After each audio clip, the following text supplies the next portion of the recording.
Hello बच्चों, मैं हूं रोहित सिंह रंजन और आप देख रहे हैं सॉल्यूशन का लेक्चर नंबर 5। इससे पहले हम 4 लेक्चर कंप्लीट कर चुके हैं सॉल्यूशन के और हमने देख लिया है कहां तक। हमने देख लिया है कि सॉल्यूशन की क्या होता है, सॉल्यूशन के टाइप कितने होते हैं, सॉल्यूशन की कंसंट्रेशन क्या होती है और उनके रिप्रेजेंट करने वाली टर्म्स कौन कौन सी हैं। तो हमने लास्ट लेक्चर में सॉल्यूशन की कंसंट्रेशन को रिप्रेजेंट करने वाली टर्म्स को खत्म कर लिया था।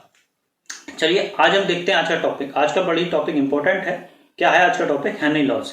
और हेनरी लॉज से पहले हम देखेंगे कि सॉल्युबिलिटी क्या होती है सॉल्यूशन के अंदर। क्लियर? सॉल्युबिलिटी समझने से पहले कुछ हम सॉल्यूशन के 2 टाइप समझते हैं सॉल्युबिलिटी के बेसिस पे जो होते हैं, फिर हम सॉल्युबिलिटी समझेंगे। क्या कैसे टाइप्स, आप इन्हें अपने डेली लाइफ में सोचिए। जैसे गर्मी आ रही है, गर्मी के समय आप घर में शरबत बनाएंगे, डेफिनेटली शरबत बनाएंगे।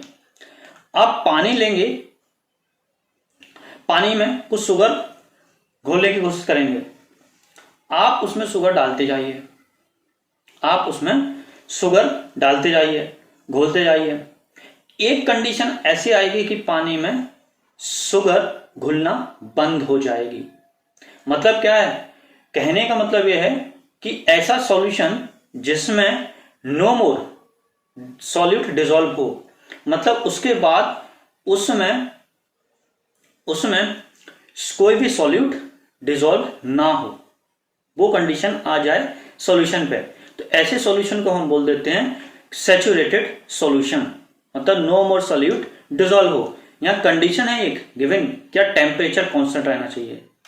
देखता हो क्यों? क्योंकि आपने देखा होगा कि जब हम रसगुल्ले की सीरा बनाते हैं तो उसमें टेम्परेचर देते हैं तो चीनी बहुत ज्यादा घुल जाती है, लेकिन जब हम घर में रूम टेम्परेचर पे अपना शरबत बनाते हैं तो एक समय ज्यादा चीनी डालने पर वो घुलती नहीं है या डिसॉल्व नहीं होती है।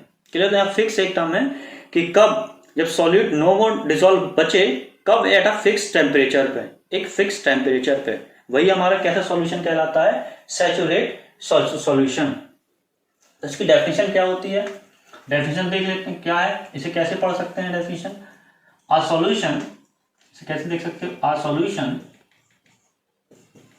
Solution in which no more solute can be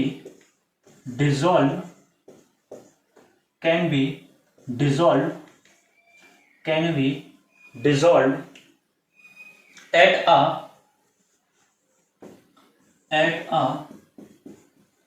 given temperature and pressure,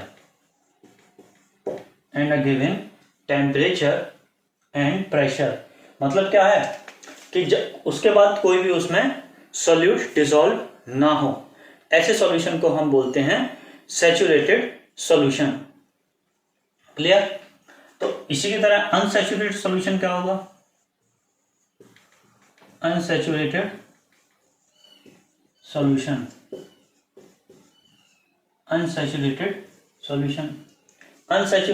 को कैसे बोल सकते हैं कि मोर solute can be dissolve, more solute, अभी उसमें solute, more solute can be dissolve, more solute can be dissolve. I hope आपको समझ में आ गया होगा कि सैचुरेटेड सॉल्यूशन क्या होते हैं और अनसैचुरेटेड सॉल्यूशन क्या होते हैं। क्लियर? आइए आप देख लेते हैं अपने नेक्स्ट टॉपिक की कहानी कि सॉल्युबिलिटी क्या होती है। आइए चलिए देख लेते हैं सॉल्युबिलिटी क्या होती है। सॉल्युबिलिटी देखिए क्या है, डेफिनेशन देखिए इसकी क्या है। It is equal to the amount of solute dissolve in unit volume of the solvent to form the saturate solution at a given temperature. तो सॉल्युबिलिटी क्या होती है कि किसी भी सॉल्वेंट में कितना maximum amount of solute dissolve हो सकता है कि वो उसको सैचुरेटेड सॉल्यूशन में कन्वर्ट कर दे। किसमें? To form saturated solution. Saturated solution क्या होता है? अभी जस्ट हमने इसकी डेफिनेशन देखी कि eight a given temperature and pressure पे हमारे सॉल्वेंट में सॉलिड घुलना बंद हो जाए, वो सैचुरेटेड सॉल्यूशन कहलाता है। Clear? To form saturated solution मतलब सॉल्युबिलिटी क्या है? एक सॉल्यूट की वो अमाउंट है, इस सॉल्यूट की वो अमाउंट है जो यूनिट वॉल्यूम ऑफ सॉल्वेंट में डिसॉल्व होती है to form a saturated solution, to form a saturated solution. Clear? आइए अब देखते हैं इसको जैसे हमने कहा कि कांस्टेंट टेम्परेचर और प्रेशर की बात हो रही है, कांस्टेंट टेम्परेचर और प्रेशर की, तो इसको देखते हैं कि सॉल्युबिलिटी को कौन कौन से फैक्टर हैं जो इफेक्ट करते हैं सॉल्युबिलिटी को। आइए देखते हैं नेक्स्ट टॉपिक, क्या? फैक्टर अफेक्टिंग सॉल्युबिलिटी, कि कौन कौन से फैक्टर हैं जो सॉल्युबिलिटी को अफेक्ट करते हैं। फैक्टर अफेक्टिंग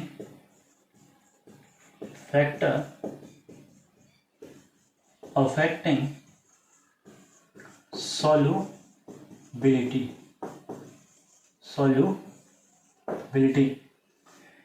तो पहला फैक्टर देख लेते हैं, क्या? जस्ट कौन सा? Nature of solvent. Nature of solvent का मतलब है कि जिस सॉल्वेंट पे हम घोल रहे हैं वो हमारे किस नेचर का है, वो पोलर है या नॉन पोलर है। ये हमने छोटे से एक स्टेटमेंट पढ़ा है, क्या? लाइक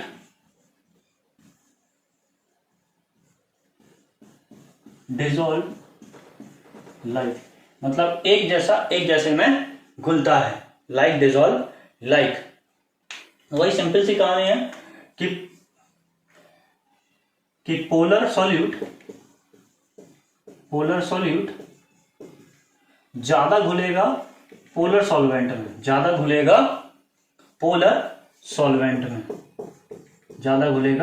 पोलर सॉल्वेंट में, और नॉन पोलर सॉल्यूट ज्यादा घुलेगा नॉन पोलर सॉल्वेंट में। नॉन पोलर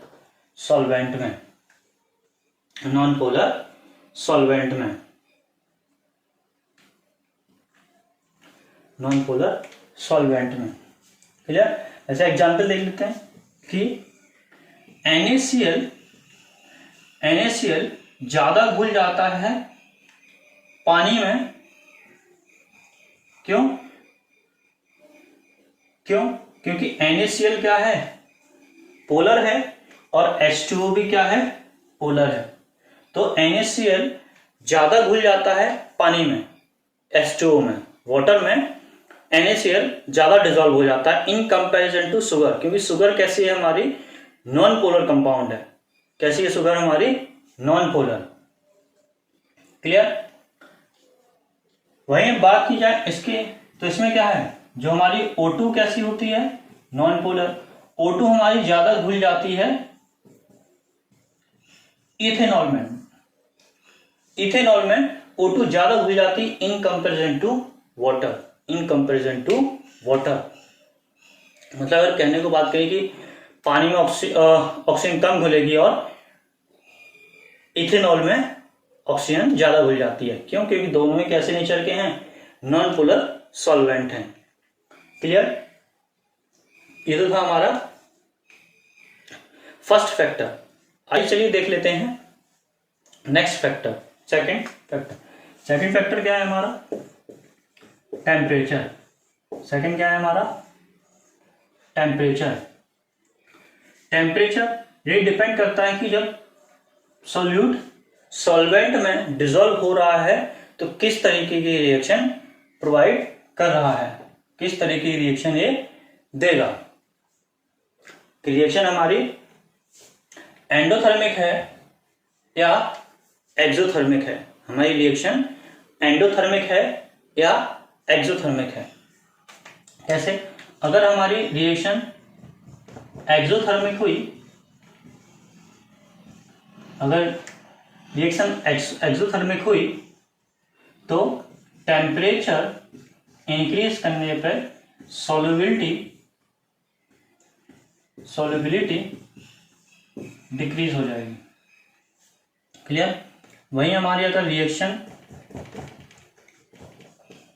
रिएक्शन एंडोथर्मिक हुई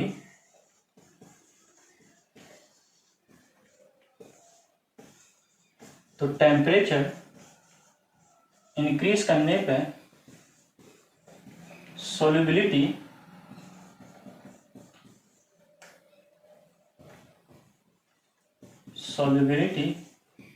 भी इंक्रीज हो जाएगी। ये सिंपल बेसिक, जैसे हम भाई सिंपल वाटर में हम शुगर घोलते हैं तो एक एंडोथर्मिक प्रोसेस है, हम उसमें घोलते हैं तो उसमें कुछ एनर्जी देते हैं, तो इसलिए अगर हम उसका टेम्परेचर बढ़ा देते हैं तो हम रसगुल्ले के लिए जो सीरा बनाते हैं उसमें ज़्यादा शुगर मिला देते हैं, उसमें ज़्यादा शुगर ऐड हो जाती है। आइए चलिए देख लेते हैं नेक्स्ट फैक्टर। थर्ड फैक्टर क्या है? प्रेशर। थर्ड क्या है? प्रेशर। थर्ड हमारा है प्रेशर। थर्ड हमारा क्या है? प्रेशर। थर्ड प्रेशर के केस में अगर हमारा सॉल्यूट कैसा है? सॉलिड है और लिक्विड है। अगर हमारा सॉल्यूट कैसा है? सॉल्यूट कैसा है? सॉलिड है और लिक्विड है, तो उस पे ज्यादा, तो तब सॉल्यूट प्रेशर इंक्रीज करने पे और डिक्रीज करने पे, प्रेशर इंक्रीज और डिक्रीज करने पे सॉल्युबिलिटी पे कोई नेग्लिजिबल इफेक्ट होता है। सॉल्युबिलिटी पे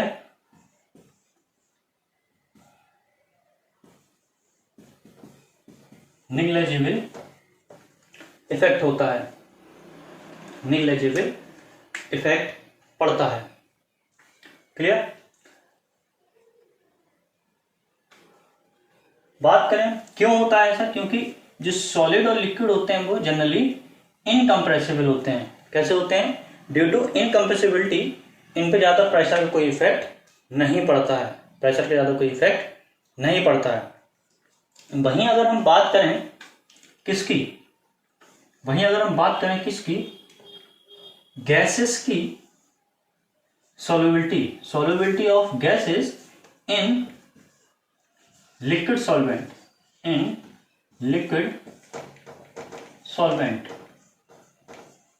एक्चुअली लिक्विड सॉल्वेंट क्यों देख रहे हैं? क्योंकि एक्चुअली अभी हम जो भी सॉल्यूशन देख रहे हैं, सॉल्युबिलिटी जिसमें भी देख रहे हैं, हमारा सॉल्वेंट जनरली लिक्विड है, और गैसेस की सॉल्युबिलिटी लिक्विड में देखने के लिए ही हेनरी ने लॉ दिया था कि गैसेस की सॉल्युबिलिटी लिक्विड में कैसे डिफर करती है, कि कैसे डिपेंड करती है या कैसे इफेक्ट करता है प्रेशर गैसेस को सॉल्युबल बनाने में, किसमें? लिक्विड में, कि प्रेशर बढ़ाने पर सॉल्युबिलिटी बढ़ेगी या घटेगी। उस चीज को डिफाइन किया किसने? हेनरी ने। उस चीज को डिफाइन किया हेनरी ने बताया कि गैसेस की सॉल्युबिलिटी इन लिक्विड कैसे डिपेंड होती है प्रेशर पे। तो आइए चलिए अब देख लेते हैं अपना नेक्स्ट टॉपिक, हेनरी लॉ क्या है। आइए चलिए देख लेते हैं हेनरी लॉ क्या है।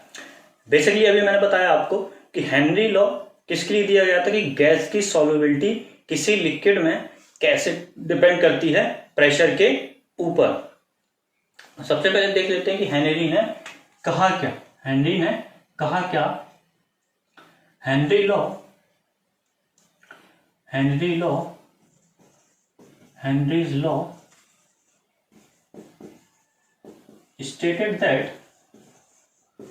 Henry's law stated that the solubility of a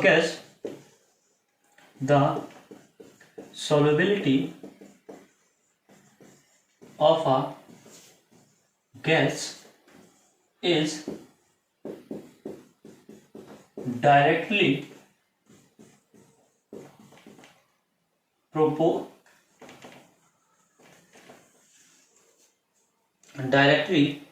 proportional directly proportional to the pressure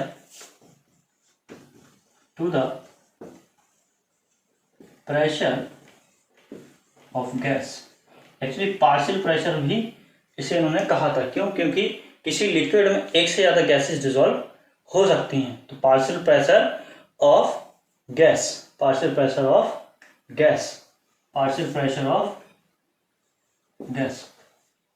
इसका पार्शियल प्रेशर कितना है, तो उन्होंने क्या कहा था?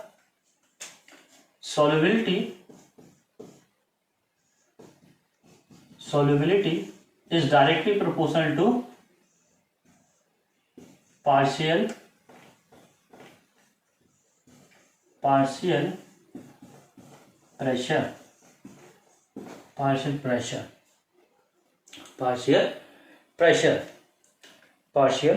pressure clear? तो ना डाल्टन भी इस पे काम कर रहे थे। आफ्टर डाल्टन की एनालिसिस के बाद इन्होंने एक चीज और ऐसे दूसरी तरीके से डिफाइन कर दिया। हम देखिए कैसे डिफाइन किया, उसको समझ लेते हैं। कैसे डिफाइन किया?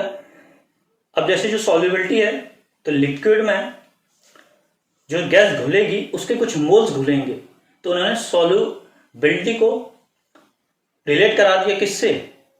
उसके मोल से। और मोल्स को भी कैसे डिफाइन किया? मोल फ्रैक्शन के टर्म में। तो इन्होंने क्या कह दिया? इन्होंने आगे नेक्स्ट स्टेटमेंट में क्या कह दिया कि जो गैस के अंदर पार्शियल प्रेशर होता है, जो गैस का पार्शियल प्रेशर होता है वो डायरेक्टली प्रोपोर्शनल होता है मोल fraction of gas in liquid. जो लिक्विड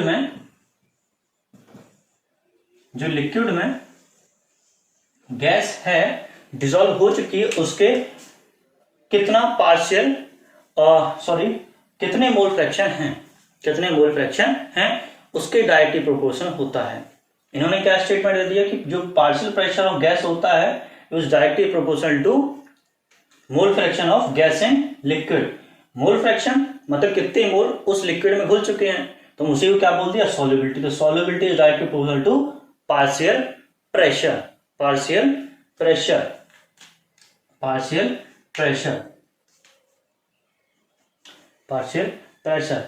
इसे नोट कर लीजिए स्क्रीनशॉट लेके।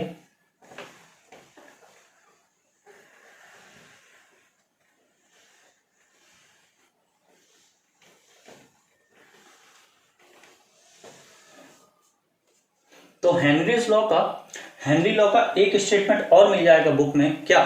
कि partial pressure of a gas in a liquid is directly proportional to its mole fraction present in this liquid।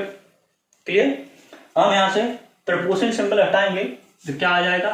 Partial pressure is equal to, यहाँ एक constant आ जाएगा जिसे हम क्या बोलते हैं? Henry constant into mole fraction of gas in liquid.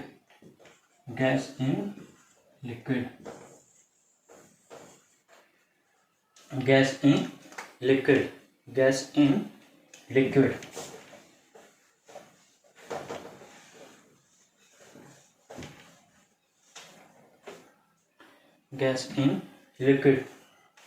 where is k is called Henry's constant।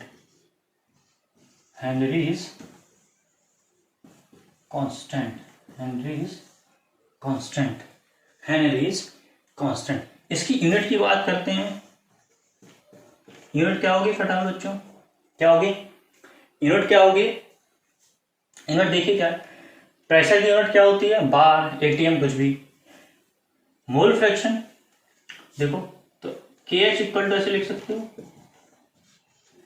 Partial pressure upon mole fraction of gas. Mole fraction की कोई यूनिट नहीं होती है, तो जो KH की यूनिट होगी वही क्या हो जाएगी? Unit of pressure.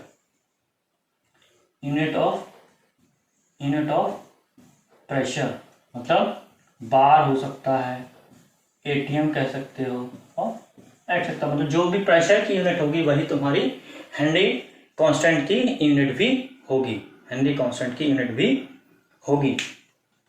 एक्चुअली जो हमारा हेनरी कांस्टेंट है वो डिपेंड किस पे करता है, वो डिपेंड करता है nature of solvents, nature of solvent की हमारा सॉल्वेंट कैसा है, इसकी वैल्यू सॉल्वेंट की उस पर भी डिपेंड करेगी कि हेनरी लॉस की कांस्टेंट की वैल्यू डिपेंड करेगी कि हमारा सॉल्वेंट कैसा है।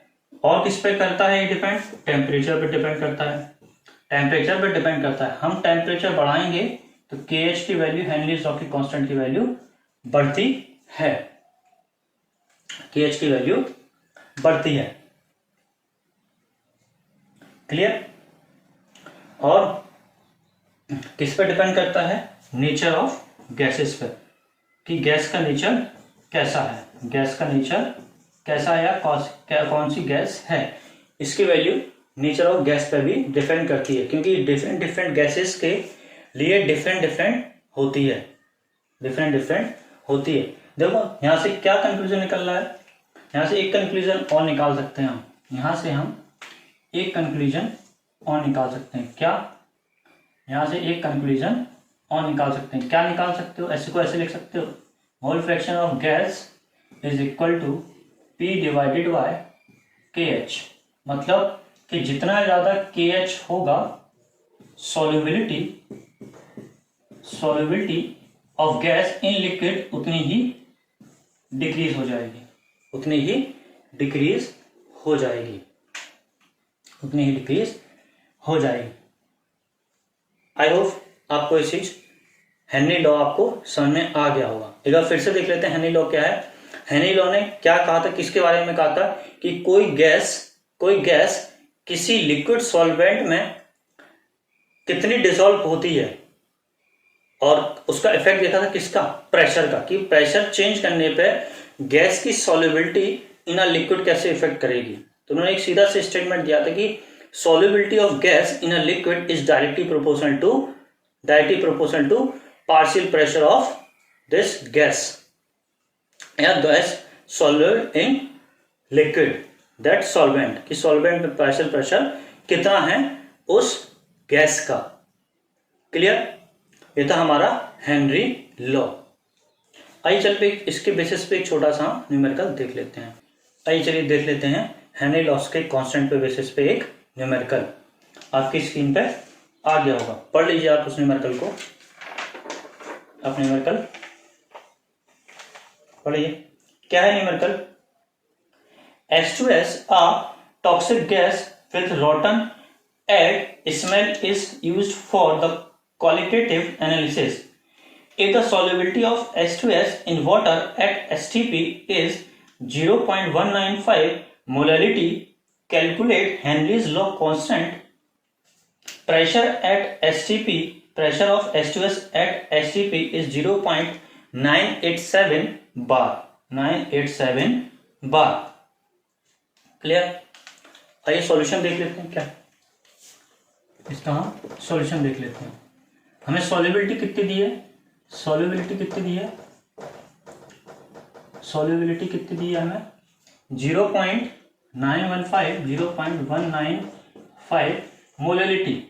मोलैलिटी कैसे हमने कल देखा था, हमने पिछले लेक्चर में कैसे देख चुके हैं। मोलैलिटी क्या होती है, number of moles of solute divided by solvent mass of solvent in KG, mass of solvent in KG. मतलब कैसे डिपेंड कर सकते हो, मोल पर केजी, मोल पर केजी। तो यूनिट क्या हो जाएगी मोलैलिटी की, moles per KG, moles per KG. तो कहने का मतलब क्या है कि 1 केजी सॉल्वेंट में इतने मोल्स डिसॉल्व हैं। तो मतलब क्या कह सकते हो, अज्यूम कर तो मास ऑफ सॉल्वेंट कितना हो जाएगा 1 केजी, या इसी किसका मास है, वाटर का, क्योंकि H2S किसमें डिसॉल्व है, वाटर में, तो मास ऑफ वाटर। क्लियर। और मोल ऑफ H2S कितने आ जाएंगे, मोल ऑफ H2S कितने डिसॉल्व हैं 0.195। जब हमें मास ऑफ H2 पता चल गया है तो हमें इसके मोल ही पता चल जाएंगे। तो मोल्स ऑफ H2O कितने आ जाएंगे, 1000 kg है तो 1000 डिवाइडेड बाय 80, H2O का molar mass, weight upon molar mass is mole, कितना आ जाएगा 55.5 ग्राम पर। ये कितना आ गया हमारा, मोल्स आ गए, क्या आ गए, मोल्स, H2O के मोल्स आ गए और H2S के मोल्स आ गए। क्लियर। तो हम क्या निकाल सकते हैं, हमें निकालना क्या है, Henry's law constant. Henry law constant क्या होता है, अकॉर्डिंग टू हेनरी लॉस क्या होता है, partial pressure of gas equal to KH into mole fraction of gas in liquid, gas in liquid, gas in liquid. हमें प्रेशर गिवन है, हमें pressure at STP पे कितना करे गिवन है, 0.987 बार, 987 बार। तो क्या हो जाएगा, मोल फ्रैक्शन निकाल लेते हैं H2S के, कितने हो जाएंगे, mole of H2S divided by total moles H2S plus moles of H2O, कितना हो जाएगा ये 0.195 डिवाइडेड बाय 0.195 प्लस 55.5, ये कितना आ गया, ये आ जाएगा 0.0035। क्लियर। तो हमें यहाँ से क्या मिल जाएगा, यहाँ प्रेशर पुट कर दो, प्रेशर पुट करो, कितना है 0.987 इक्वल टू, हमें निकालना क्या है KH, मोल फ्रैक्शन कितने है गैस के 0.0035। यहाँ से क्या निकाल लेंगे हम KH इक्वल टू क्या आ जाएगा 0.987 डिवाइडेड बाय 0035, यह आ जाएगा अपना 282 बार, 282 बार। आई होप न्यूमेरिकल आपको क्लियर हुआ होगा। क्लियर। तो आज आपने देखा हेनरीज लॉ, आज आपने देखा Henry's law. Clear. I hope ये भी लेक्चर आपको क्लियर हुआ होगा। तो मिलते हैं नेक्स्ट लेक्चर में नेक्स्ट टॉपिक के साथ, जब तक के लिए धन्यवाद।